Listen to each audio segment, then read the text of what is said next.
ज्ञान के मार्ग पर जिस स्थिति को मन की एकाग्रता कहा जाता है,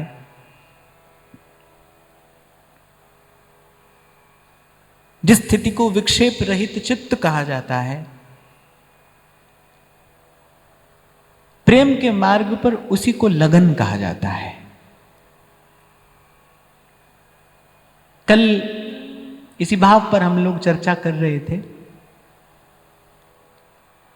कि ये कुछ ऐसा है जो कहने का विषय नहीं है। संत कह रहे हैं लागी लागी क्या कहे।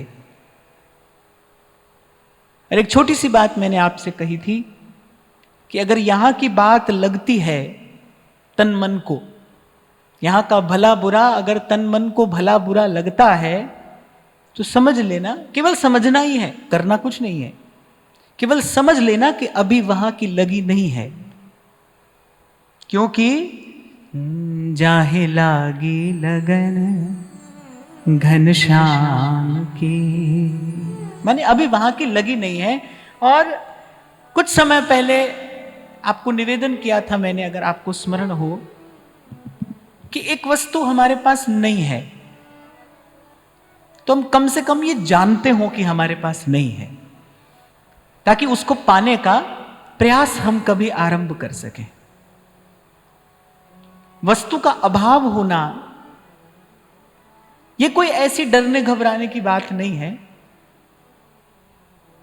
पर यदि वस्तु के होने का भ्रम हो जाए, माने वस्तु है तो नहीं हमारे पास लेकिन हमको ऐसे लगता है कि हमारे पास में है। जैसे बहुत देर तक ज्ञान होता नहीं है लेकिन व्यक्ति को लगता है कि मैं सब जानता हूं, उसको ज्ञान है नहीं, ये उसको भ्रम है, ज्ञान का भ्रम है। वो अंग्रेजी में एक कहावत है ना, little knowledge is dangerous thing. उसको ज्ञान है नहीं पर ज्ञान का भ्रम है, उसको लगता है कि मैं जानता हूं पर वो जानता नहीं।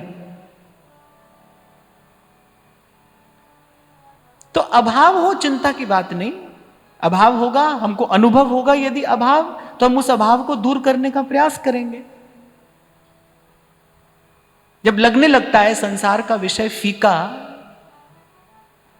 जब सब कुछ पा लेने के बाद भी मन खाली रहता है, उस अभाव की पूर्ति के लिए फिर व्यक्ति छटपटाता है ना, फिर उसकी पूर्ति के लिए प्रयास करता है। फिर कभी कभी तो दुखद स्थिति, भयावह स्थिति यह होती है कि व्यक्ति को अपने अभाव का ज्ञान ही नहीं है। उसको जैसे लगता है कि मेरे पास सब है, कुछ नहीं, उसको लगता है सब है। तो वस्तु के होने का भ्रम ना हो हमको। लगन नहीं लगी है कोई बात नहीं, प्रयास करेंगे, करते रहेंगे। पर लगन जैसा कुछ है तो नहीं और हम संतोष करके बैठ गए, भाई हमको तो लग गई लगन। ऐसे ही सुन लेता हूं मैं तो, व्यवहार में ही सुन लेता हूं, बोले बड़ी लगन लगी है उसको, बड़ी लगन लगी है। मैंने तो देखा नहीं आज तक, लगन लगी वाला देखा नहीं, देखने को मिला ही नहीं। ये सारा प्रयास इसीलिए तो करना है भाई, हमको भी लग जाए, लगन लग जाए, लग जाए।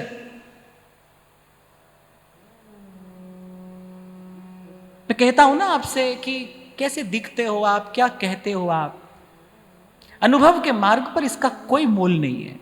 क्योंकि ये सब रचना तो प्रयास करके रची जा सकती है। पहन लो जैसा कपड़ा पहनना चाहते हो, कौन रोक रहा है? सजा लो अपने माथे पर सुंदर तिलक, पहनो गले में 8-10 कंठी माला और बना लो अपना भेष, कौन रोक रहा है? सब स्वतंत्र है, बना लो। दिल्ली बंबई में आपका मन नहीं लग रहा, लो यहां पर आ जाओ, देश भी बदल लो, भेष भी बदल लो, सब बदल लो, इसमें तो कोई परेशानी है ही नहीं। पर अनुभव के मार्ग पर, सत्य के मार्ग पर इसका मोल नहीं है, कोई इसकी कोई कीमत नहीं है। मैं कई बार आपसे कहता हूं कि आप यहां केवल देखे नहीं जाते, आप अनुभव भी किए जाते हैं।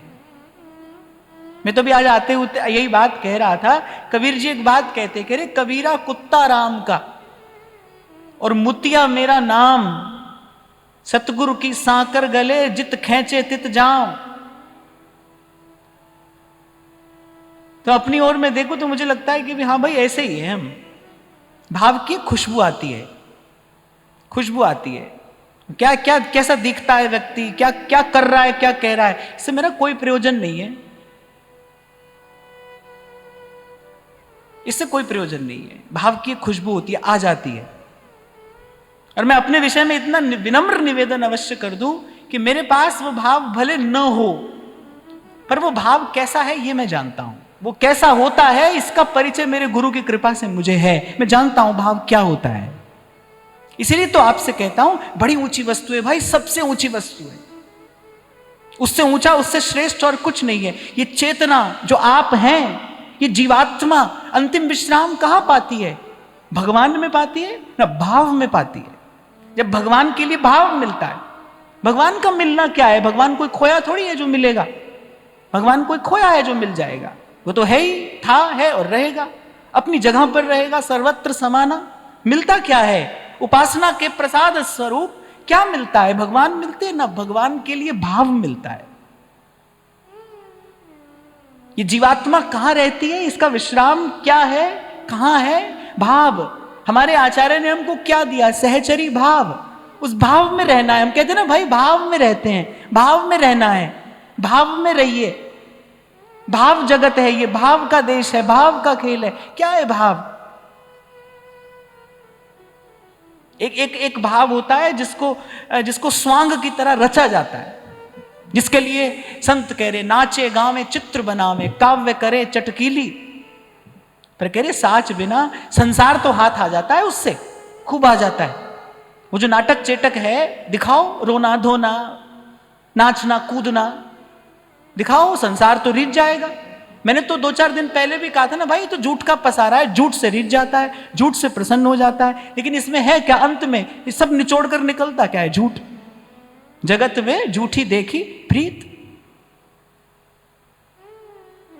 वो कहते हैं ना जैसे को तैसा मिले कर कर लंबे हाथ, ऐसा ही है। संसार को रिझाना हो तो फिर आपको झूठ सीखना पड़ेगा, झूठ सीखना पड़ेगा। नहीं तो भाई कबीर जैसे अवतरित महापुरुष सत्य की बात कही तो सारा संसार विरोध में खड़ा हो गया। प्राण लेने का षड्यंत्र किया जा रहा है कबीर के। अपराध क्या है उसका? उसका अपराध क्या है? क्यों शहंशाह बादशाह उसके प्राण लेना चाहते हैं? क्या अपराध किया है उसने? कह रहे सच कहा है, सत्य कहा है, यही अपराध है। और उस सत्य के बिना कह रहे सांच बिना हरि हाथ ना आवे। संसार तो आ जाता है हाथ, पर कह रहे वो हाथ नहीं आता। सांच बिना हरि हाथ न आवे। ऐसे ध्रुवदास जी कह रहे हैं ना, कह रहे करत टहल बंधन अधिक। खूब सेवा कर रहे हैं, दिखाई पड़ रहा है भाई सुबह से शाम तक, मंगला से शयन पर्यंत सेवा कर रहे हैं। करत टहल बंधन अधिक, पर कह रहे रंच प्रेम मन जौन। रंच प्रेम हृदय में नहीं है, मशीन की तरह लगे कर रहे हैं। कह रहे ते तो सब ऐसे भये जो सालन बिन लौन। सालन समझे? साग। जब बिना नमक का साग हो, अब बिना नमक का साग खाओ तो कीचड़ जैसा लगता है ना। जो सालन बिन लौन। स्वाद किसका है? स्वाद तो उसका है वो जो एक छोटी सी साधारण सी प्रतीत होती हुई वस्तु है ना, नमक, फिर उसका स्वाद है। और वो कैसी है? नेक कम हो तो भी स्वाद बिगड़ जाए, नेक अधिक हो तो भी स्वाद बिगड़ जाए। स्वाद उसी में ही है। वो स्वाद बढ़ाने का कार्य नहीं, स्वाद बनाने का कार्य करती है। उसी से सब स्वाद है। कह रहे ऐसे ही यदि रंच प्रेम मन जौन, तो कह रहे ते तो सब ऐसे भय जो बिन सालन बिन लौन। तभी मैंने कहा भाई लगन लगन सब कह रहे, लागी लागी क्या कहे। कह रहे लागी तभी जानिए जब निकसे जाए विकार। जब देह के, मन के, बुद्धि के, कह रहे जब विकार नष्ट होते हुए दिखाई दें, और दिखाई देंगे आपको अनुभव होगा। जब शरीर में कोई गांठ पड़ जाती है, गांठ पड़ जाती है, पस भर जाती है, उसमें विष भर जाता है, उसमें कितनी पीड़ा होती है। फिर जैसे जैसे आप स्वस्थ होते हैं तो चैन पड़ने लग जाता है ना। ऐसे ही मन में जो विकारों का विष है, जब वो उतरेगा तो चैन पड़ेगा, तब सुख मिलेगा। उसी सच्चे सुख की बात ये संत कर रहे हैं। पर कब? तब चैन पड़ेगा। और फिर हम जिनकी उपासना कर रहे हैं, हम जिनके पीछे लगे हैं, हम जिनको पाना चाहते हैं, उसके लिए तो ध्रुवदास जी कह रहे हैं हित ध्रुव निरखत नेक नहीं। तुम क्या पहन कर आए, क्या लेकर आए, क्या थाल में सजा कर आए?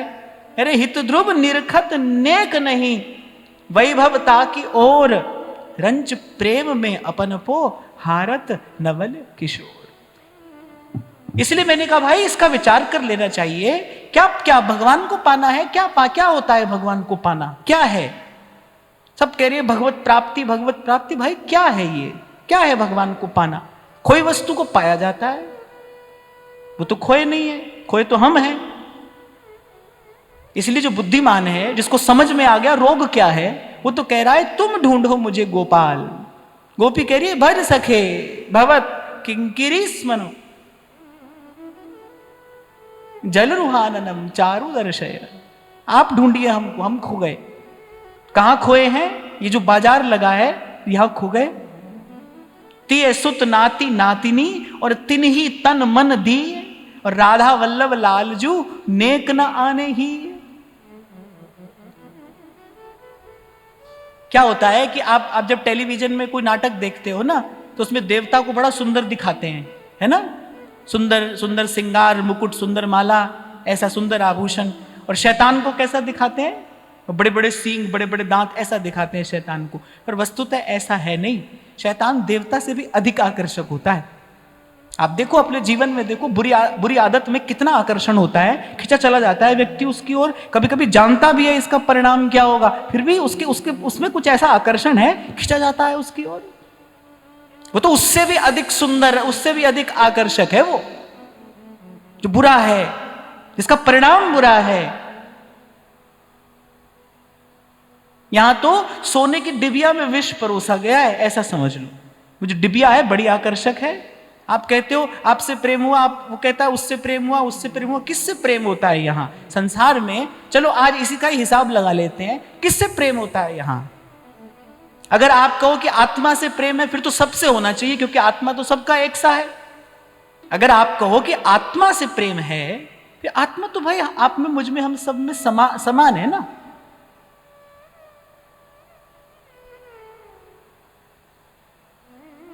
तत्व तो एक ही है, एको हम द्वितीयो नास्ति। अब आत्मा हटा दो तो फिर बचा क्या? रूप बचा और गुण बचा। फिर रूप है और गुण है।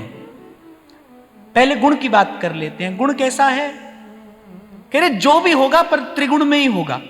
सात्विक, राजसिक, तामसिक कोई भी होगा, पर वो होगा त्रिगुण में। और त्रिगुण के जल पर भ्रमण करने से तो आचार्य मना कर रहे हैं। जिन अब भ्रम ही गुण सलिल पर, भगवान भी कह रहे हैं श्री गीता जी में, त्रैगुण्य विषया वेदा निस्त्रैगुण्य भवार्जुन। कह रहे प्रेम जो है वो तो त्रिगुण से न्यारा है, गुण रहितम। पहली ही बात बता रहे हैं प्रेम के विषय में भक्ति मार्ग के आचार्य। कैसा है प्रेम? कह रहे गुण रहितम, इन तीनों गुणों से न्यारा है प्रेम। न सात्विक है, न राजसिक, न तामसिक। लो गुण का हिसाब हो गया। अब आई बारी रूप की। रूप क्या है? हाड और चाम, इसी का नाम ही तो रूप है। आपके शब्दों में कहें तो फ्लैश एंड बोन्स। और क्या है बताओ? अगर इसके अलावा कुछ और रूप है तो विचार करके बताओ, ले आओ, हम भी जाने समझे। है नहीं तो बताओ। जब विषय ही अशुद्ध होगा, भावना कैसे शुद्ध होगी? जिसको आपने प्रेम समझा, जिसको आप प्रेम कह रहे हैं कि आप अपनी बुद्धि से किए ही जा रहे हैं, जब विषय ही अशुद्ध है तो परिणाम शुद्ध कैसे आएगा? ये कैसा प्रेम हुआ? इसीलिए संत विचार कर कह रहे 3 लोक 14 भुवन प्रेम कहूं ध्रुव नाई, जगमग रयो जड़ाव सो श्री वृंदावन माई। पहले समझ तो लीजिए ना, भाई प्राप्त क्या करना है? कहे जा रहे हैं, दौड़े जा रहे हैं, भागे जा रहे हैं, पहुंच कहीं रहे नहीं। देखो कितनी विचित्र बात है। भाग रहा है व्यक्ति, पहुंच नहीं रहा है कहीं। ये बिल्कुल ऐसी घटना तो घट रही है। दौड़ रहा है व्यक्ति, करत टहल बंधन अधिक। अच्छा, और कह रहे एक से बढ़कर एक करने का प्रयास कर रहे हैं। सुन लिया कि हम तो 20 माला करते हैं, लो हम 25 करेंगे। हम 25 करके दिखाएंगे। पर कह रहे रंच प्रेम मन जो न। आपको कहा था शायद पिछले सत्र में हमने इस बात पर चर्चा की थी, भाई किसी दौड़ में मत भागना, किसी की देखा देखी कुछ करना नहीं, करने का प्रयास नहीं करना। कोई दौड़ नहीं लगी है यहां पर। कोई एक आ गया वृंदावन, पीछे पीछे आप भी चले आए। न स्वयं को देखा, न भूत भविष्य वर्तमान का विचार किया, और बस ऐसे ही अपने मन के जाल में उलझे चले आए। और उसको आपने क्या कहा? बोले हम तो भाव में आ गए, हम तो भाव में चलकर आ गए। बार बार मैं आपसे कह रहा हूं, इसका विचार करना। भाव तो श्रेष्ठतम वस्तु है, भाव में ही तो अंत में जाना है, भाव में ही तो परम विश्राम है। क्षमा करना, पर अभी जो हमारे मन में उछल कूद हो रही है, इसको भाव कहना ठीक नहीं है। यह भाव नहीं है, भाव ऐसा नहीं होता, ये नहीं है भाव। अगर भाव का दर्शन करना है तो यहां आज एक बड़ी अच्छी बात मुझे मिली। मीरा जी कह रही हैं, ना तो नाम को जिम्हासु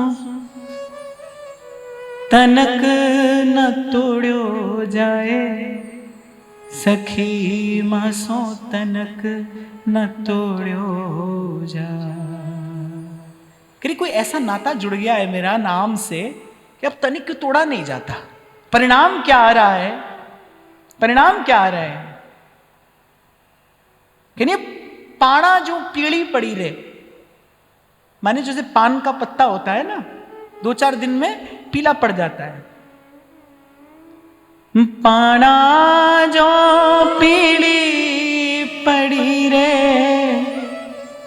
लोग कहें पिंडरो। संसार कह रहा है कोई रोग हो गया है।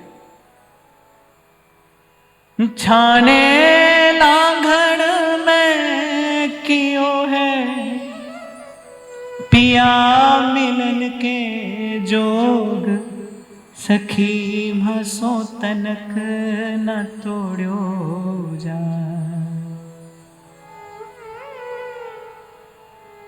आहा, जिसको लगन लगी है, जिसको रस का स्पर्श हुआ। ध्रुवदास जी कह रहे यहां तो रूप की चोट लगती है। कह रहा है ना कि रूप सिंधु में पैठ ध्रुव, जो मन सकहि संभार, रूप रतन तब कर परे, विषया विष दे ढार।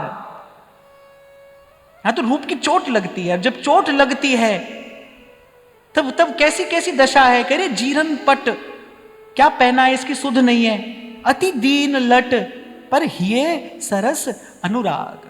तभी तो आरंभ में मैंने आपको कहा, भाई जब तक तन मन को यहां का भला बुरा लग रहा है, समझना अभी वहां की लगी नहीं है। यह बात इसलिए नहीं कही जा रही है कि डर जाएं, घबरा जाएं, निराश हो जाएं, केवल समझ जाएं कि अभी लगी नहीं है, अभी नहीं लगी है। जिसको लगी है वो क्या कह रहा है? बाबुल बैद बुलाइया रे, पकड़ दिखाई मारी बाँ।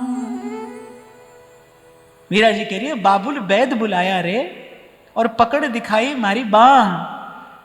बाबुल बैद बुलाया रे, पकड़ दिखाई मारी बाँ। मूर्ख वैद मरम नहीं जाने। अरे वैद तो तन का रोग देख रहा है, और यहां मूर्ख वैद मरम नहीं जाने, कसक कलेजे मां, सखी मसो तनक न तोड़ो जा। फिर कहती हैं, अरे जा बैदा घर आपने रे, मारो नाम ना ले। मैं तो दाझी बिरहा की, तू काहे को दारू दे, सखी मसो तनक न तोड़ो जा। ये बात ध्रुवदास जी ने कही है, खान पान सुख चाहत अपने, आप छोड़ने का प्रयत्न कर रहे हो, अरे प्रेम की गली में पग पड़ते ही ये सब छूट जाता है, कोई नहीं रहता, रहन देत नहीं और रस, यह है प्रेम की टेक। कह रहे ये तो उसका व्रत है, वो किसी को रहने ही नहीं देगा। आप कैसे रख लोगे, आप कैसे रह जाओगे, वो तो किसी को रहने नहीं देगा। आप देखो, आप प्रेम शब्द का एक बार विचार करो। प्रेम क्या कह रहा है? परे मैं, जिसमें मैं को परे कर दिया।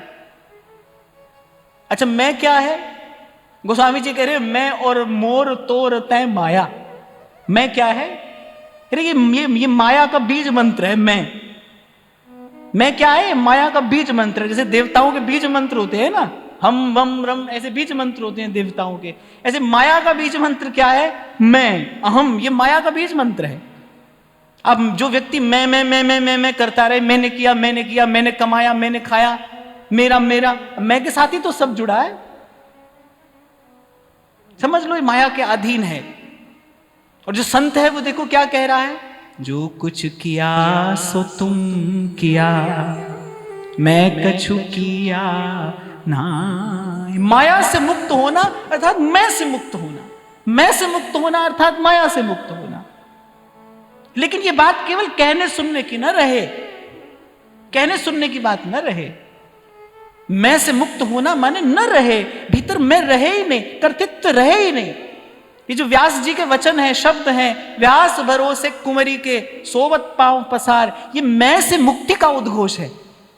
सोने की बात नहीं है, पांव पसार के सोने की बात नहीं है, ये मैं से, अहम से मुक्ति का उद्घोष है कि भाई अब मैं से मुक्त हो गए, अब करने को कुछ नहीं रहा, मैं करने वाला नहीं रहा। जो कुछ किया सो तुम किया, मैं कछु किया नाही। और फिर एक और बड़ी प्यारी बात कहते हैं, जो कुछ किया सो तुम किया, मैं कछु किया नाही। कहीं कभी जो मैं किया, तुम ही थे मुझमा। यदि मेरे द्वारा कुछ हुआ भी, मेरे माध्यम से यदि कुछ हुआ, तो भी तुम ही थे मुझ माही। ईमानदारी की बात। श्री डोंगरे जी महाराज जी बात कहते थे, कह रहे व्यक्ति जब जब कीर्ति मिलती है तो कह रहे बड़े चुपके से बचाकर उसको अपने पास रख लेता है।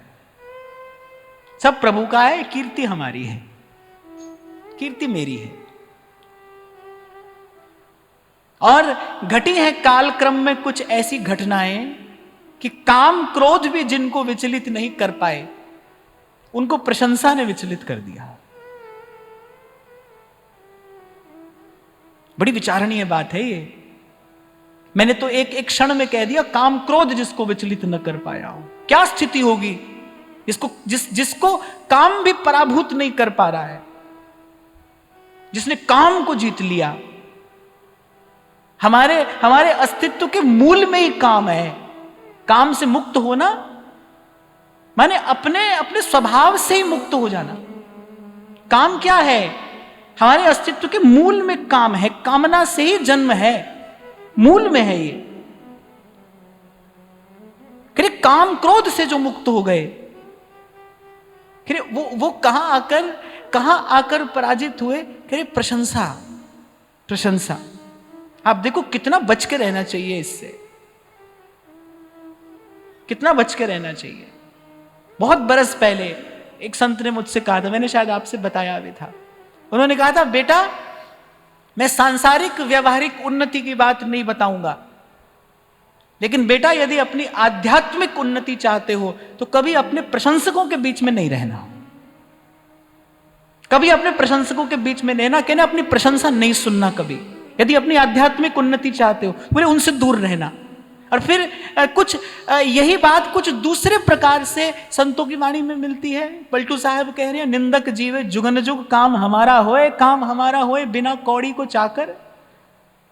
इसलिए कल मैंने आपको कहा था, आलोचना को स्वीकार करिए, जो काम प्रशंसक नहीं कर पाता है वो आलोचक कर देता है, वो निंदक कर देता है। अगर आप उदार हैं तो, अगर आप बुद्धिमान हैं तो, अगर आपका विवेक जगा है तो, अगर आप बुद्धिमानी से जीवन जी रहे हैं, जो कि सत्संग के अभाव में असंभव है, विवेक युक्त जीवन ये सत्संग के अभाव में असंभव है ना, क्योंकि बिन सत्संग विवेक ना हुई। लेकिन यदि आप विवेकशील हैं, तब आप देखेंगे, आप पाएंगे, आप इसका अनुभव करेंगे। मैं आपको अपने अनुभव से कह रहा हूं ये बात। प्रशंसक तो काम बिगाड़ता है, प्रशंसक आपको भीतर से दुर्बल करता है, प्रशंसक आपको सजग नहीं रहने देता। बहुत प्रशंसा जब होती है ना, तो आप भीतर से असावधान हो जाते हैं। असावधान, कोई कितना भी दृढ़, कितना भी पहुंचा हुआ, आपके शब्दों में कितना भी पहुंचा हुआ व्यक्ति क्यों ना हो, पर प्रशंसा से उसको भय है। भय मानना चाहिए, भय मानना चाहिए। बहुत चिकना कर देती है प्रशंसा रास्ता, पांव फिसल जाता है। जैसे ही आपने स्वीकार किया, जैसे ही आपने प्रशंसा को स्वीकार किया, प्रशंसा के मूल में क्या है? आपने किया तो आप स्वीकार कर रहे हैं ना। यदि आपने किया नहीं है तो आप क्यों स्वीकार करते हैं? फिर तो चोरी है, फिर तो चोरी है। आज प्रसंग आया है तो मैं आपको कह रहा हूं कि जब मैंने कहा ना भाई, देखा, मैंने इसका अनुभव किया कि सत्संग के अतिरिक्त जो मिलना जुलना है वो व्यवहार को ही बढ़ाने वाला है और अवांछित भावों को बढ़ाने वाला है। आता है कोई भाई, वो क्या करेगा? हमारी प्रशंसा करेगा। आपको सुना ये हुआ, आपको सुना वो हुआ। नहीं भाई, हमको ये सब नहीं सुनना है। कुछ हुआ तो प्रभु से जाकर धन्यवाद कहिए, हमसे मत कहिए, हमसे मत कहिए। मेरे द्वारा जो भी हुआ या हो रहा है, मैं एक क्षण के लिए भी उसका श्रेय नहीं ले सकता। मैं प्रभु की चोरी नहीं कर सकता। हमारा काम बने न बने, आप हमको माने न माने, कम माने अधिक माने, सब चलेगा, लेकिन हम प्रभु की चोरी नहीं कर सकते भाई। एक ही सत्य है। मैं अगर अपनी बात करूं तो मेरे जीवन का तो एक ही सत्य है, जो कुछ किया सो तुम किया। कम से कम जो अच्छा है, जो सुंदर है, जो शुभ है, जो पवित्र है, वो तो प्रभु की कृपा से ही हो रहा है। महाराज कहते हैं ना वाणी में कि गुण सब तेरे, अवगुण सब मेरे।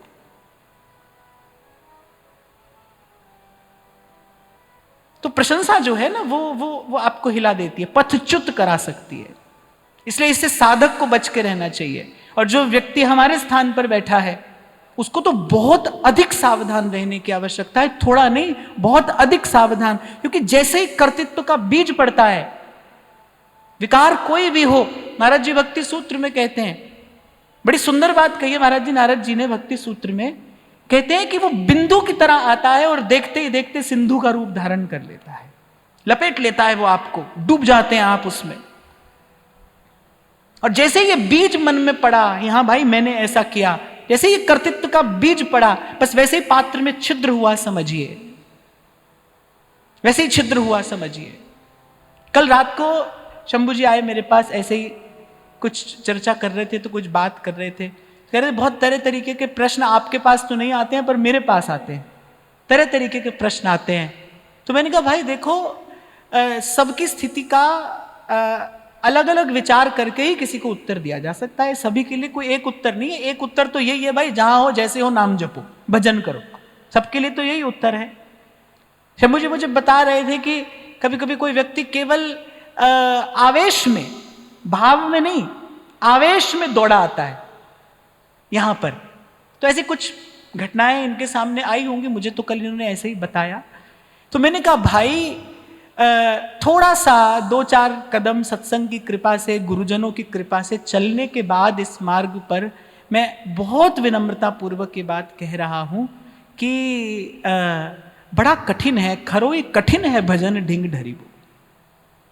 बड़ा कठिन है, भजन न हुई खेल खिलौना, जो काचे डोरे सो बांध खिलावे, प्रबल सिंह को छौना। सत्य है भाई, ये ऐसा ही है, ऐसा ही है। इसीलिए महादेव कह रहे हैं। अब धीरे धीरे इन बातों का अनुभव हो रहा है, इन बातों का मर्म जानने में आ रहा है। क्यों महादेव ये बात कहते हैं, पद सरोज अनपायनी भक्ति सदा सत्संग, सदा सत्संग। जगा रहे कैसे हमारा। आप देखो जैसे ही आप भजन करने लगे ना, आप समझ लो, सरल शब्दों में अगर मैं कहूं तो आप समझ लो कि आप माया की रडार पर हो। देखो जो सुबह से लेकर शाम तक टेलीविजन देख रहा है, मोबाइल खोल के बैठा है, खा रहा है, पी रहा है, सो रहा है, उस पर माया अपनी शक्ति थोड़ी लगाती है। वो तो माया का ही दास है, वो तो माया का ही दास है ना। लेकिन जो हरिदास बनने की चेष्टा कर रहा है, जो प्रभु का दास होने जा रहा है, ध्रुव जी के प्रसंग में हम पढ़ते हैं ना, मृत्यु के सर पर पांव रखकर भगवान का भक्त भगवान के धाम को जाता है। झुकना पड़ता है मृत्यु को, न तो होना पड़ता है, माया न तो हो जाती है।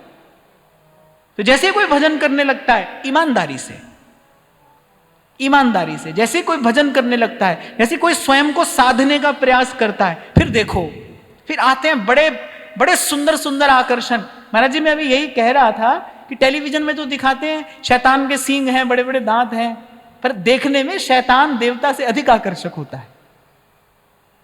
इसलिए आप इस भूल में मत रहना शैतान ऐसा होता है, वो तो बड़ा आकर्षक है। अब आप पूछो आपने देखा है? हाँ भाई देखा है, मैं तभी कह रहा हूं। वो देवता से अधिक आकर्षक होता है, उसकी ओर मन खिंचा चला जाता है, उसमें भी बड़ा प्रबल आकर्षण है। और अगर हम अपने शास्त्रों की बात माने तो देवताओं से अधिक बल सदा से असुरों के पास रहा है। असुर जो हैं वो संख्या में भी अधिक हैं, शक्ति में भी अधिक हैं। देवताओं की संख्या भी कम है, उनकी शक्ति भी कम है। फिर देवताओं के पास क्या है? क्यों जीत जाते हैं वो हर बार? क्योंकि भगवान उनके साथ हैं। आपको याद हो 2 दिन पहले मैंने कहा था, किसी ने पूछा भाई क्यों नहीं खाना है प्याज लहसुन? मैंने कहा एक ही उत्तर है, क्योंकि हमारे प्रभु को अच्छा नहीं लगता है। प्रभु हमारे पक्ष में रहे, इसलिए हमें दैवी संपदा का संचय करना है, क्योंकि प्रभु उनके पक्ष में है। देवताओं और असुरों में से प्रभु ने देवताओं का पक्ष लिया है, इसलिए अंत में देवता विजयी होते हैं। यतो धर्मस् ततो जयः। द्वंद्व में नहीं पड़ना है, गिनती नहीं करनी है, पाप पुण्य की परिभाषा के चक्कर में भी पड़ने की आवश्यकता नहीं है। सीधी सी बात है, वो कार्य करना है जिससे प्रभु प्रसन्न हो। पूजा में भी जब आह्वान किया जाता है तो मंत्रोच्चारण किया जाता है ना, किस लिए कर रहे हैं? कह रहे प्रभु प्रीत्यार्थ, भगवान प्रसन्न हो जिससे। वो एक कार्य श्रेष्ठ है भाई जिसमें भगवान प्रसन्न हो, जिसमें प्रभु की प्रसन्नता हो। सोई कवि कोविद सोई रणधीरा, जो छल छाड़ी भजै रघुबीरा। थोड़ी सी बात में सार की बात बता देते हैं संत। नीति निपुण सोई चतुर सयाना, श्रुति सिद्धांत नीक ते ही जाना। सोई कवि कोविद सोई रणधीरा, जो छल छाड़ भजै रघुबीरा। भाई भगवान प्रसन्न हो, हम जो भी करें जैसा भी करें। कर्माबाई के जूठे दातुन से खिचड़ी हिलाने से वो प्रसन्न हो जाते हैं। प्रभु प्रसन्न हो, अंतिम परिणति क्या हो, अंतिम परिणाम क्या हो? हमारे प्रभु की प्रसन्नता हो, हमारे इष्ट की प्रसन्नता हो। अब हमारा इष्ट कौन है?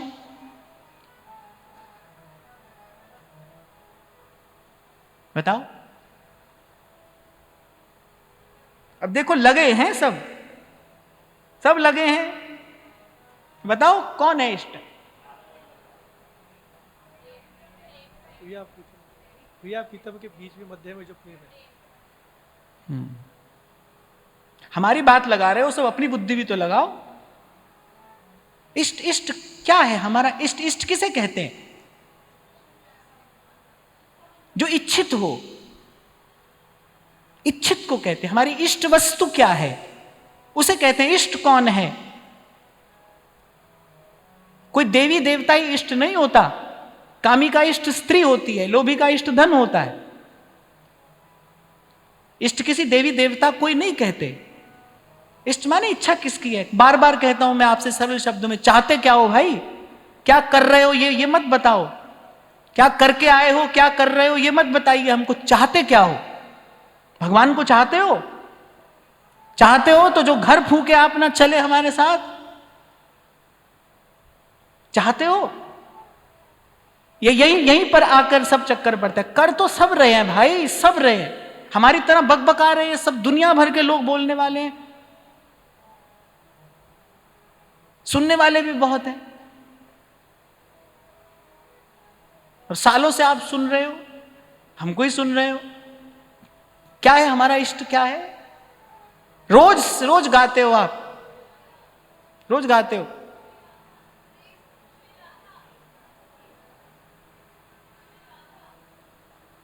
हमारा इष्ट है हित, हित इष्ट है।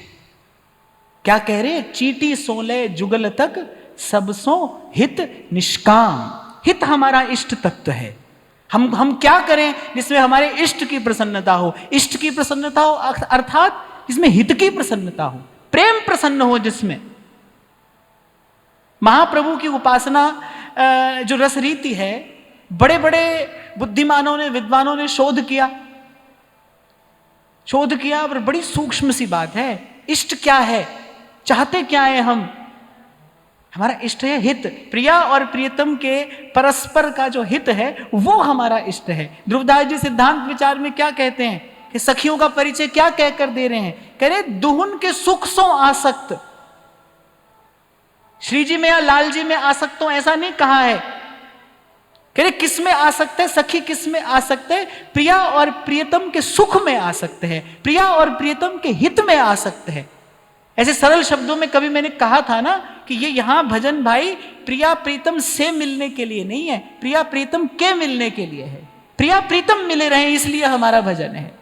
तो हमारी चेष्टा कैसी हो, हमारा आचार विचार व्यवहार कैसा हो जिससे हित की प्रसन्नता हो, हित प्रसन्न हो जिससे। इसीलिए महाप्रभु कह रहे हैं सब सो हित। किसी का अहित किया तो हित की प्रसन्नता कैसे होगी? मनसा वाचा कर्मणा, यदि आपने किसी का अहित किया, सोचा विचारा, तो फिर हित की प्रसन्नता कैसे होगी? इसीलिए व्यास जी ने कहा जल सींचत है मूल में और वृक्ष लगावे आग, इष्ट से अन्य निंदरे तेजन महा अभाग। अरे अपने इष्ट की सेवा की, इष्ट माने हित, और कह रहे दूसरे की निंदा की कि क्या हुआ? कह रहे माने वृक्ष को मूल में तो सींचा, ऊपर आग लगा दी। इसलिए तो आपसे अभी मैंने कहा कि भाई विवेकशील होकर जो चल रहा है, जागा सो जन जानिए जिसका जगा विवेक, वही जागा है। बाकी मोह निशा सब सोवन हारा, बाकी सब सोए हैं। जागा सो जन जानिए जिसका जगा विवेक। तो हमारी चेष्टा ऐसी हो जिससे हित की प्रसन्नता हो, हित प्रसन्न हो। हित प्रसन्न कैसे हो? हित करते चले जाइए, मनसा वाचा कर्मणा, क्योंकि हम हित के उपासक हैं, हित के हैं हम दास। हित विशेष राखत रहो चित नित हित की आस। इसलिए आपको बार बार कहता हूं भाई सबकी सेवा, सबका हित, सब सोहित, निष्काम मति। और कैसे करना है? एक सावधानी और रखनी है, TNC applied, term and condition भी है। हित करना है पर कैसे? निष्काम मति, बदले में कुछ चाहते नहीं है, तभी वास्तविक हित हो पाएगा आपके माध्यम से। सब सोहित। उसी की बात श्री ध्रुवदास जी कह रहे करत टहल बंधन अधिक। कह रहे टहल माने सेवा, बंधन माने जब भी कर रहे हैं, परिक्रमा भी लगा रहे हैं, बंधन के जो भी अंग है कह रहे वो सब भी देखे जा रहे। करत टहल बंधन अधिक, पर कह रहे मन बिल्कुल सूखा है। रंच प्रेम मन जोन, मन बिल्कुल रूखा सूखा है। आपको लगेगा ऐसा होता है? हाँ भाई ऐसा होता है, हमने देखा है, हमने देखा है, हम तभी कह रहे हैं। तभी मैंने 4-5 दिन पहले आपको कहा था कभी कभी तो भाई जो तथाकथित रूप से साधन में लगा है वो मन से और कठोर हो जाता है, माने उसके भीतर से तो संवेदना ही समाप्त हो जाती। तो ऐसा ना हो जाए, ऐसा ना हो जाए। आप सेवा में हैं, आपको कोई छू गया, आप मान लो आप अपरस में रहकर सेवा करते हो और आपसे कोई छू गया आपसे और आप चिल्ला रहे हैं, उस पर चिल्ला रहे हैं, आप गाली दे रहे हैं उसे, और आपका बस नहीं चला, नहीं तो आप कुछ और भी कर देते। ये क्या है? इसी का संकेत कर रहे हैं। कह रहे सेवा पूजा तो चलो ठीक है सब कर रहे हैं, रंच प्रेम मन जो। और फिर कह रहे ते तो सब ऐसे भय जो सालन बिन लौन। और फिर हमारे प्रिया प्रीतम का स्वभाव बता रहे हैं, कह रहे उनको तो भाई एक प्रीति की, एक हित की सच्चाई से काम है। कोटि भांति भावे अपरस रहो, भावे सपरस रहो, संसार को दिखाने के लिए है, ठाकुर जी के लिए नहीं है। ठाकुर जी को इसकी आवश्यकता नहीं है। ठाकुर जी किसी से भी सप्रस नहीं होते भाई, ठाकुर जी किसी से सप्रस नहीं होते। हमारे गोस्वामी जी एक बड़ी अच्छी बात कह रहे हैं, समरथ को नहीं दोष गुसाई, रवि पावक सुरसरी की नाई। रवि पावक सुरसरी, सूर्य, अग्नि और गंगा, कह रहे कभी मैले नहीं होते। अब ये नहीं होते, ठाकुर जी कैसे हो जाएंगे? वो तो अनेक जन्मार्जित पाप चौरम, उनकी स्तुति कर रहे हैं महापुरुष। व्रजे वसंतम नवनीत चौरम, व्रजे वसंतम। आरंभ तो यहां से किया, व्रजे वसंतम नवनीत चौरम, गोपांगना नाम च दूकुल चौरम। फिर कह रहे कुछ और भी चुराते हैं, ये कुछ और भी चुराते हैं। अनेक जन्मार्जित पाप चौरम, कह रही जीव के जन्म जन्म की पाप राशि भी चुरा लेते हैं।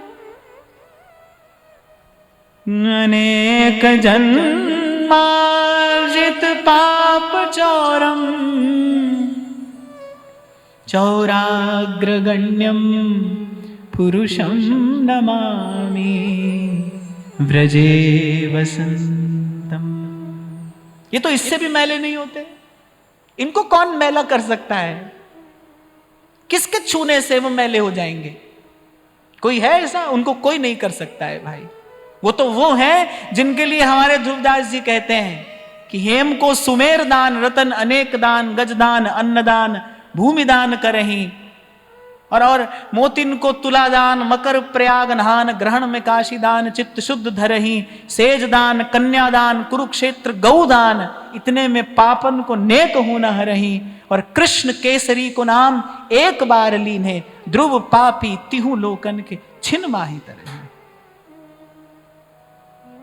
जिनका नाम ऐसा है, जिनका नाम ऐसा है, जिनकी चरण रज जड़ में चैतन्य का संचार कर देती है,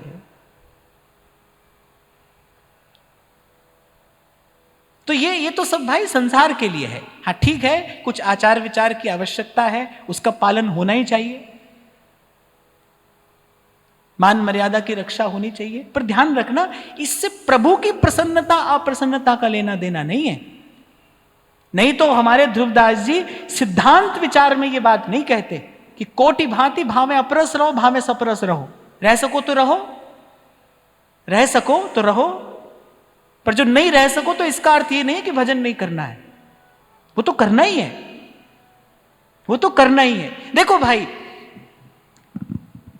ये मेरा मत है, आप माने न माने, पर ये मेरा मत है कि हमारे श्री महाप्रभु जी की उपासना सबसे स्वतंत्र और सबसे निरपेक्ष उपासना है। इसको किसी की आवश्यकता नहीं है।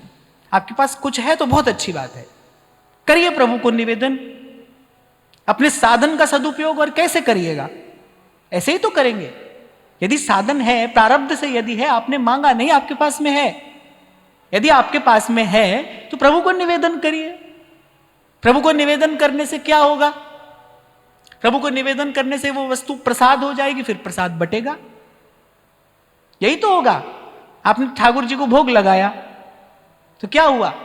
अब वो प्रसाद बटेगा। तो साधन है तो खूब निवेदन करिए, लेकिन यदि किसी काल, किसी दशा, किसी अवस्था में नहीं है तो घबराइए मत। ऐसा मत सोचिए कि आप नहीं कर सकते, ऐसा मत सोचिए। उपासना को, इस सिद्धांत को वस्तु की अपेक्षा नहीं है भाई, ध्यान रखना। मैं बार बार जो आपसे बात निवेदन कर रहा हूं वो ये कर रहा हूं कि सिद्धांत को वस्तु की अपेक्षा नहीं है। हम जो कर रहे हैं वो हम अपने लिए कर रहे हैं, ध्यान रखना, अपने लिए। ये तो श्रीमद् भागवत कहती है श्री कृष्ण तो ऐसे हैं कि कोई प्रेम से इनको निहार ले तो ये प्रसन्न हो जाते हैं, इनकी अर्चना हो जाती है।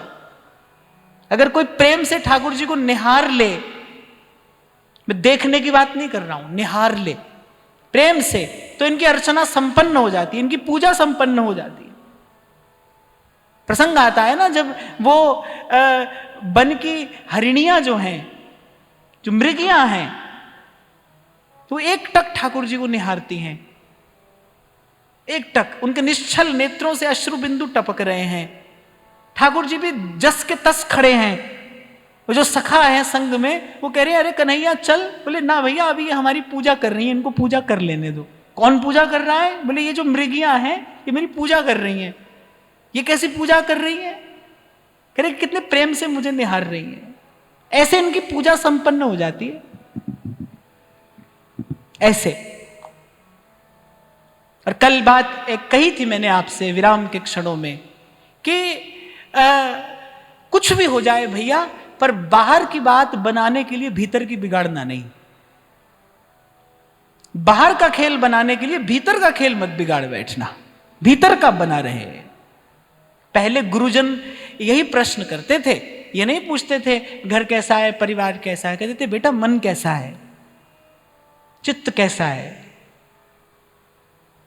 मन ठीक है ना, भजन के योग्य है ना मन, चित्त कैसा है। सरल से शब्दों में मैंने आपसे कहा कि भाई बाहर का तो जैसा हो तो सो हो, भीतर का खेल बिगड़े नहीं।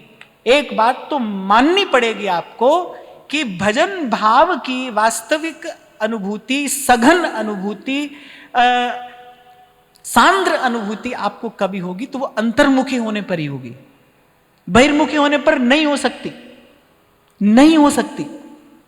वल्लभाचार्य महाप्रभु का वाक्य है, कृष्ण सेवा सदा कार्या। कह श्री कृष्ण की सेवा सदा ही करनी चाहिए, पर कैसी? मानसी सपरामता।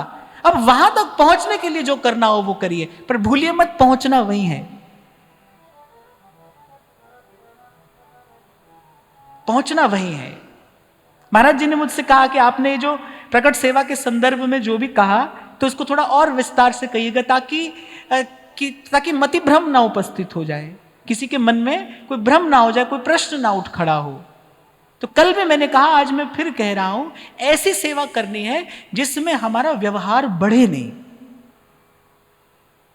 हमारी सेवा में, हमारी भजन भावना में वस्तु की प्रधानता ना हो जाए।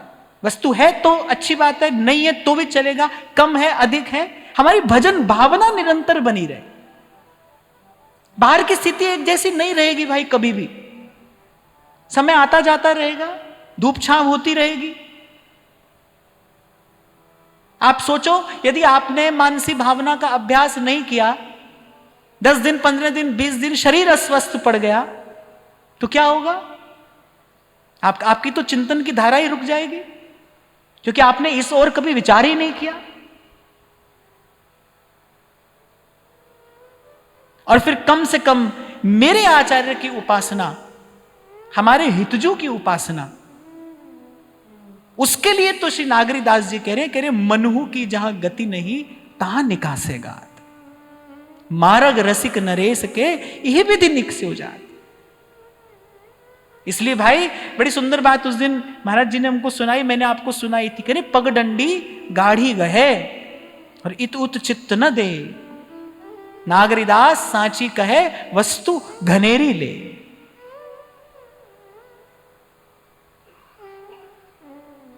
तो कठिन तो है भाई, कठिन तो है, पर मार्ग यही है। बड़ी अच्छी बात यहां मिलती है हमको, पलटू ऐसे दास को भरम करे संसार। सबसे पहली बात कह रहे हैं, भरम करे संसार होए आसन से पक्का। पहली बात कह रहे, बोले होए आसन से पक्का। आसन माने ये वाला आसन मात्र नहीं, आसन माने मन को जिसके चरणों में लगा दिया सो लगा दिया। होए आसन से पक्का।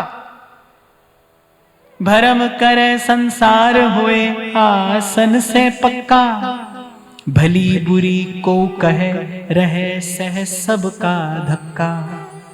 अच्छा देखो, धक्का प्रशंसा से भी लगता है, धक्का निंदा से भी लगता है। गिरता आदमी दोनों ही प्रकार से है, दोनों ही प्रकार से गिरना संभव है। दुर्बल मन होगा तो निंदा से गिर जाएगा, निराश हताश हो जाएगा।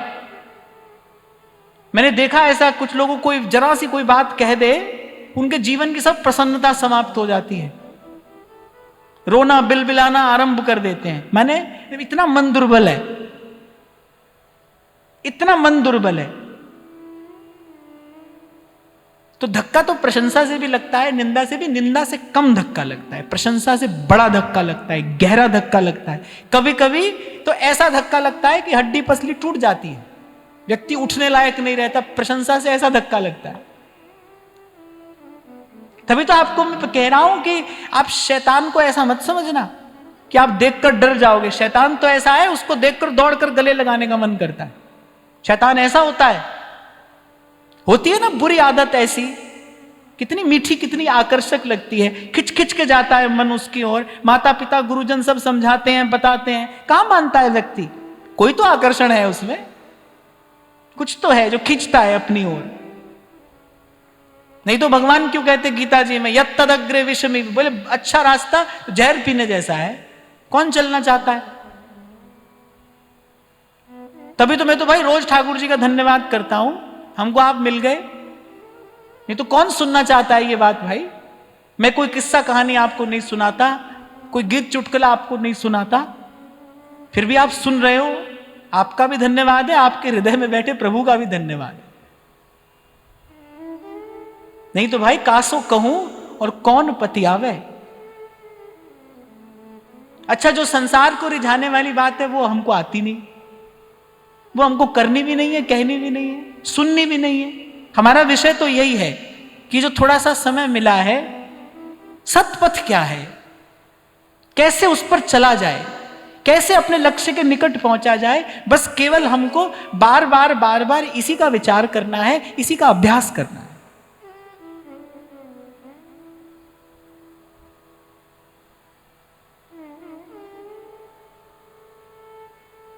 तो सबसे पहली बात कह रहे हैं, होए आसन से पक्का। आसन से पक्का माने मन जिसके चरणों में हो वहां से हिले नहीं। और फिर कह रहे हैं कि रहे सहे सबका धक्का, जैसे भोली सखी सहती है, को निंदत को बंदत वृथा वकत बहु तेरे, अपनो दूल्हो राजी चाहिए, अपनो दूल्हो राजी चाहिए, जहां संग लागे फेरे सब विधि, मैं हित की हित में। यही शब्द है बोली सखी के।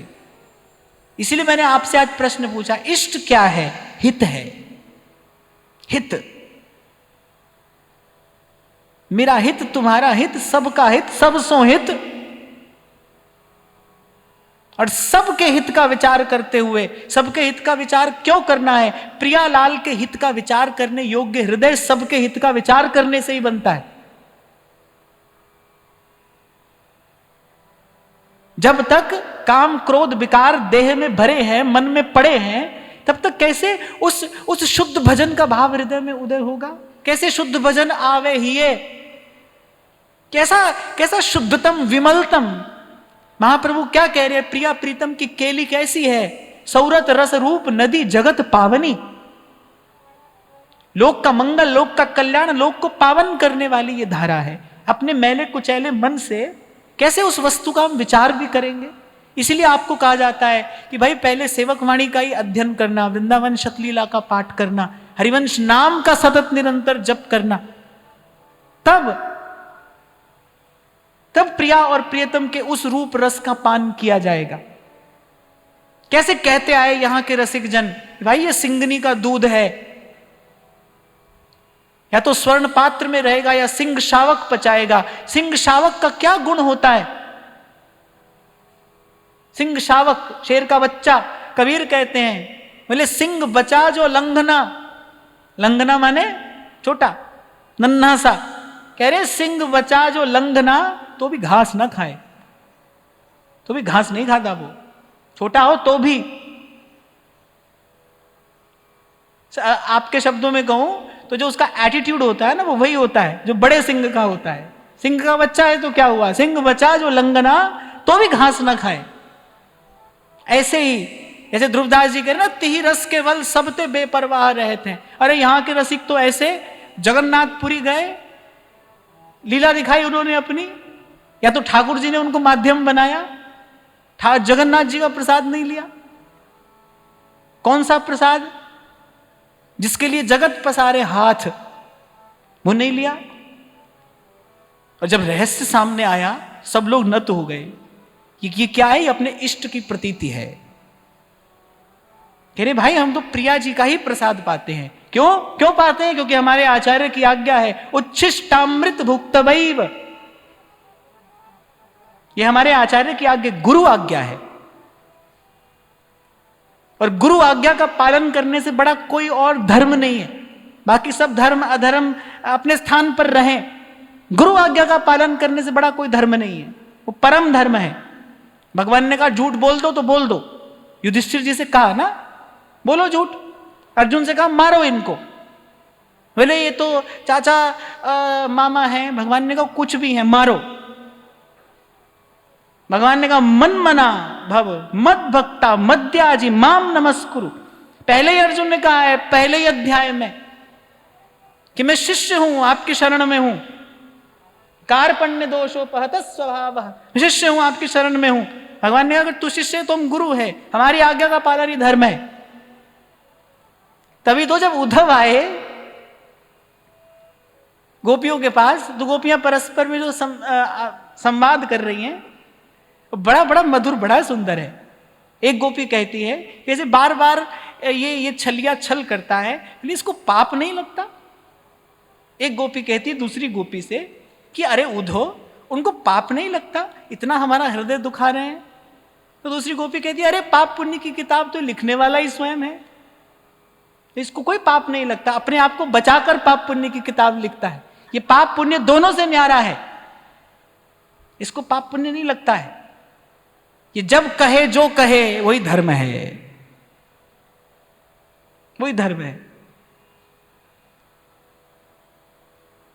तो अपनो दूल्हो राजी चाहिए, जा संग पारे फेरे, मैं हित की हित मेरे, हित इष्ट है। तो कह रहे हैं कि भली बरी बुली कोई कहे, रहे सहे सबका धक्का, धीरज धै संतोष रहे, दृढ़ है ठहराई। धीरज धरे संतोष रखे, धीरज धै संतोष रहे, दृढ़ है ठहराई। जो कछु आवे खाए, बचे सो दे लुटाई। ये तो साधु का जीवन बता रहे, जो कुछ आवे खाए, बचे सो दे लुटाए। यहां एक बड़ी अच्छी बात कबीर जी कहते हैं, शायद मुझे याद आ जाए। वो कह रहे जो भी आए, वो कह रहे चलती दे बहाए। साधु के लिए कहा है, बोले जो भी पास में आए, तो कबीर कह रहे चलती दे बलाए, बोले भजन भाव बन्यो रहे और सिर की टले बलाए। आता तो है ही, साधु के पास तो आता है, धन साधन आता ही है ना, पर कैसे? बोले चलता रहे, साधु रोके नहीं। संग्रह की मन की है, साधु होए संग्रह करे। संग्रह माने बचा कर रखे। कौन बचा कर रखता है? जिसको प्रभु पर विश्वास नहीं है वो बचा कर रखेगा, वो बचा कर रखेगा। मैं कभी कभी ऐसे विचार करता हूं, जो कि करना ही चाहिए। एक छोटी सी कहानी मुझे याद आ रही है। सिकंदर का एक दास था, स्लेव।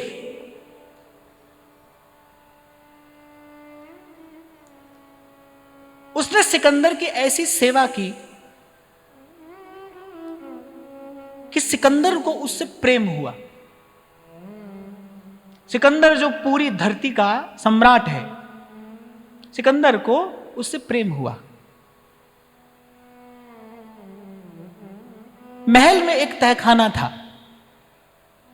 वो तहखाने में रोज जाता था।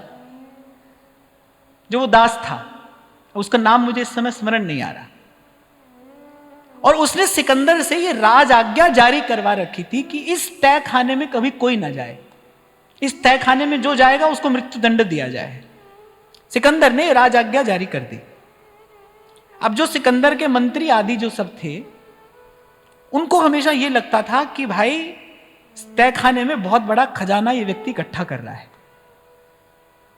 सिकंदर इससे कुछ कहता नहीं, और ये व्यक्ति नित्य जो है ये कोष से, राज्य के कोष से बहुत बड़ा खजाना इकट्ठा कर रहा है। अब वो मंत्री इसी धुन में लगे रहते थे, भाई किसी दिन उस तहखाने में हमको जाने का अवसर मिले। ऐसे तो जा नहीं सकते, बादशाह की आज्ञा है, सम्राट की आज्ञा है।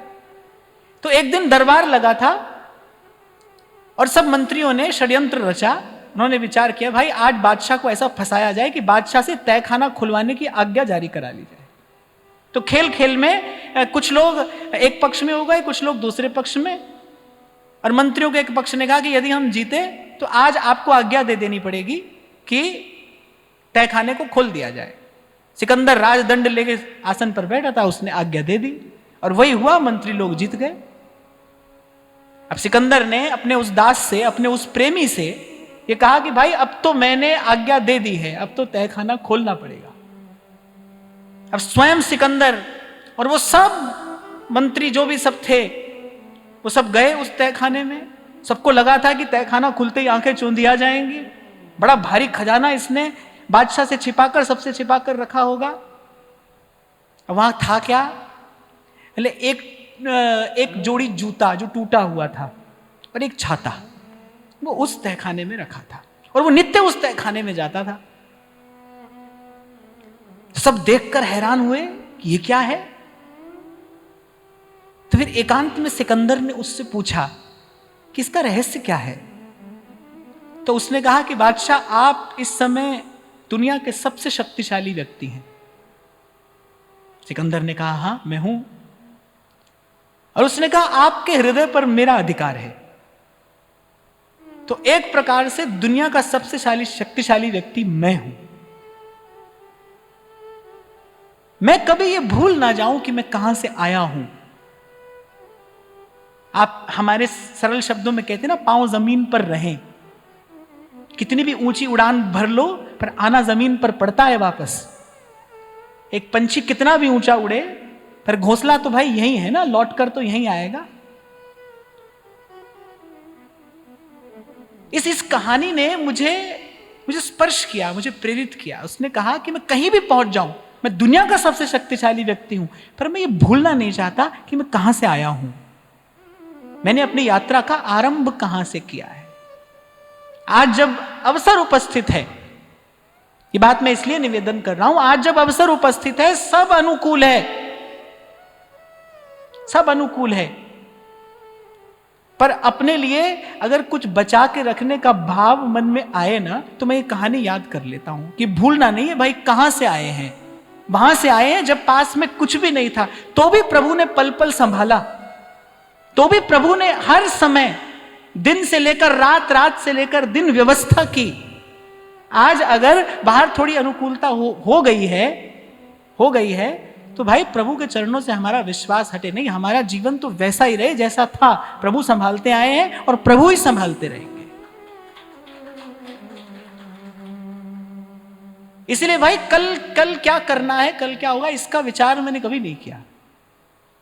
प्रभु चलाते आए हैं गाड़ी, वो गाते हैं ना कुछ लोग, तेरे भरोसे मेरी गाड़ी, तू जाने और तेरो काम जाने। केवल ये बात मैंने आपको इसलिए कही कि यदि मन निश्चिंत रख पाए आप, तभी भजन भावना में प्रवेश होता है। यदि आप ऐसी व्यवस्था अपने मन के लिए कर पाए, और इसके लिए सतत निरंतर सत्संग की भी आवश्यकता है, अभ्यास की भी आवश्यकता है। इसलिए कह रहे कम से कम साधु तो संग्रह न करे, सारे साधु होए संग्रह करे, हारे हरिसा थोक।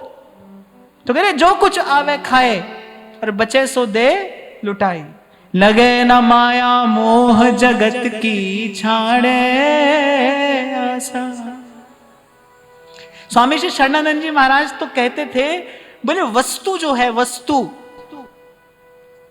बोले वो संग्रही से बड़ा घबराती है।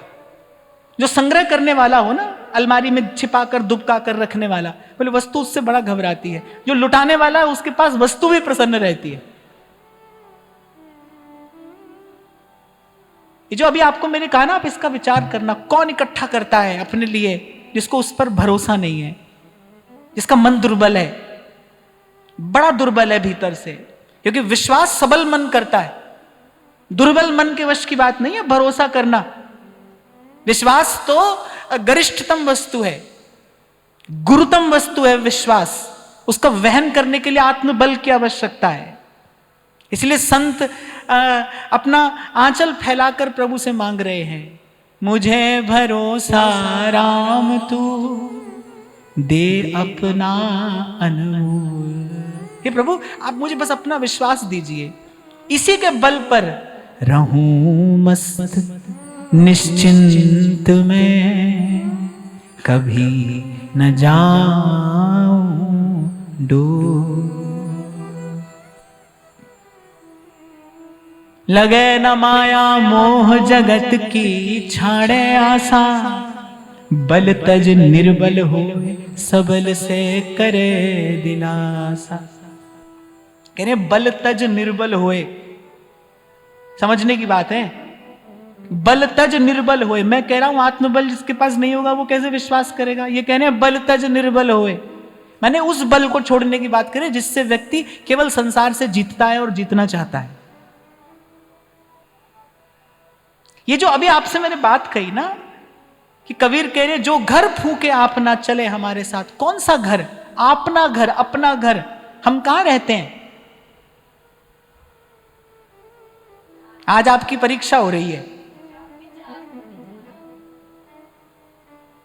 नहीं, विचार में तो वो रहते हैं जो सत्संग में आते हैं। सब ऐसे ही साधारण त्याग कहां रहते हैं? रहना कहां है? भाव में, है ना? भाव में रहना है, पर कहां रहता है जीव? कहां रहता है जीव? रहता है अपने अहंकार में। सब अपने अहंकार में रहते हैं। सबसे पहली बात क्या है? आपसे जुड़ी सबसे पहली बात क्या है? मैं, है ना? जीव कहां रहता है? जीव अपने अहंकार में रहता है। छोटे से छोटा, बड़े से बड़ा, योग्य से योग्य, अयोग्य से अयोग्य, सब अपने अहंकार में है। कहीं पे भी सुन लो, कहीं पे भी कहा सुनी हो रही हो, अरे चल चल होगा तो अपने घर में होगा। या आपको ऐसे कहीं पर भी कहने सुनने में मिल जाएगा। आपने भी कभी ना कभी किसी को कहा ही होगा, सुना ही होगा, है ना? तो जीव अपने अहंकार में रहता है। तो हमारा अभी तक घर क्या है? अहंकार हमारा घर है। हम अहंकार में रहते हैं। संतों की बात को डिकोड करना पड़ता है। क्या कह रहा है महात्मा? क्या कह रहा है? ईंट पत्थर के घर को जलाने की बात नहीं कह रहे हैं। जो घर फूके अपना, वो तो अपना घर है ही नहीं, वो तो ईंट पत्थर का मकान है। जीवात्मा का घर क्या है? या तो भाव है, गुरु मिल जाए तो भाव है, और गुरु ना मिले तो अहंकार है। तो जीव तो अहंकार में रहता है। मैं सेठ हूं, साहूकार हूं, नेता हूं, मंत्री हूं, अभिनेता हूं, जाने क्या क्या हूं, अहंकार में ही तो रहता है जी। कह रहे जो घर फूके अपना, जो इस अहंकार को जला देने के लिए तैयार हो, वो चले हमारे साथ, वो चले इस मार्ग पर, वो चले। जो घर फूके अपना, चले हमारे साथ। वो बात कह रहे हैं। लगे न माया मोह जगत की, करे न आशा, बल तज निर्बल हुए सबर से करे दिलासा। सबर से करे दिलासा। कहत कबीर सुनो भाई साधो, साहेब मिले सबूरी में। सबर से करे दिलासा। अमृत है भाई ये जो सबर है ना, संतोष, ये अमृत है। आपकी इच्छा है आपको कब पीना है इसको। और इसके अतिरिक्त क्या है? कामना का विष है। कामना दौड़ाती है ना, गधे कुकर की भांति वो जीव को दौड़ाती है। कामना दौड़ाती है, वो नचाती है, वो दौड़ाती है। तभी कहते हैं चाह बुरी सबसे बुरी। एक महात्मा से सुना था मैंने, वो कह रहे चाह बुरी सबसे बुरी। वो तो खैर अपने हाथ में चाय के कप को कह रहे थे। महात्माओं की बात कहने का तरीका होता है ना। पीते थे और रोज कहते थे कल से नहीं पीऊंगा, फिर चाय का कप हाथ में लेकर कहते थे, कह रहे अरे चाह तू बुरी, चाह बुरी सबसे बुरी, चाह नीच में नीच। और फिर कप पूरा पीकर कहते थे, अपना अपना नाम लेकर कहते थे, अरे तू तो पूर्ण ब्रह्म था जो चाह ना होती बीच। बोले एक चाय की तो ललक है, हमको चाय ही तो पीना चाहते हैं, हम चाय चाहिए। लेकिन चाह बुरी सबसे बुरी, चाह नीच में नीच। अरे तू तो पूर्ण ब्रह्म था जो चाह ना होती बीच। ऋषिकेश में रहते थे, वेदांती महात्मा थे। सबर अमृत है, संतोष अमृत है। चाह बुरी सबसे बुरी, वही भगाती है जीव को, जागृत में भी, स्वप्न में भी, सुषुप्ति में भी। कुछ लोग नींद में चलते हैं ना, बोलते हैं नींद में, चलते हैं। बताता है कि अर्थात चेतना को विश्राम नहीं है, विथकित है चेतना, विचलित है, व्याकुल है। जिसके भीतर विश्राम होगा ना, उसके पास बैठकर आपको विश्राम की अनुभूति होगी। संतोष व्यक्ति के मुख का तेज है। संत साधु तेजस्वी होता है, वो सब नहीं खाता जो हम खाते हैं, वो ऐसे रहता नहीं जैसे हम रहते हैं, उसके पास वैसी सुख सुविधा तो है नहीं, फिर भी उसके मुख पर एक विमल तेज है। किसका तेज है? संतोष का। उसने अमृत पिया है संतोष का। सबर से करे दिलासा, संतोष का अमृत पिया है उसने। तूने मेरे मालिक बहुत कुछ दिया है, तेरा शुक्रिया है, तेरा शुक्रिया। काम क्रोध को मार के मारे नींद आहार। ये तो कुछ दिन पहले हमने चर्चा की थी। सबसे पहले साधन प्रयास पुरुषार्थ करके अपना तमोगुण घटाइए, भूख और नींद। जब वजन बढ़ता है तो ये क्षुधा निद्रा अपने आप कम हो जाता है। भूख और नींद, ये लक्षण सबसे पहले प्रकट होगा, देखना, भूख भी और नींद भी। हमारे बाबा कहते थे, बोले भजन भोजन जितना बढ़ाओ उतना बढ़ जाएगा, जितना घटाओ उतना घट जाएगा। पहले तो ये बात समझ में नहीं आती थी, पर अब इसको अनुभव किया। हाँ भाई, बढ़ाओ तो बढ़ भी जाता है, घटाओ तो घट भी जाता है। तो काम क्रोध को मार के मारे नींद आहार, पलटू ऐसे दास को नमन करे संसार, नमन करे संसार। तो आज की बात यही श्री जी के चरणों में निवेदन करते हैं। महाराज श्री के चरणों में प्रणाम। आप सबके हृदय स्थित प्रभु को, भाव प्रभु को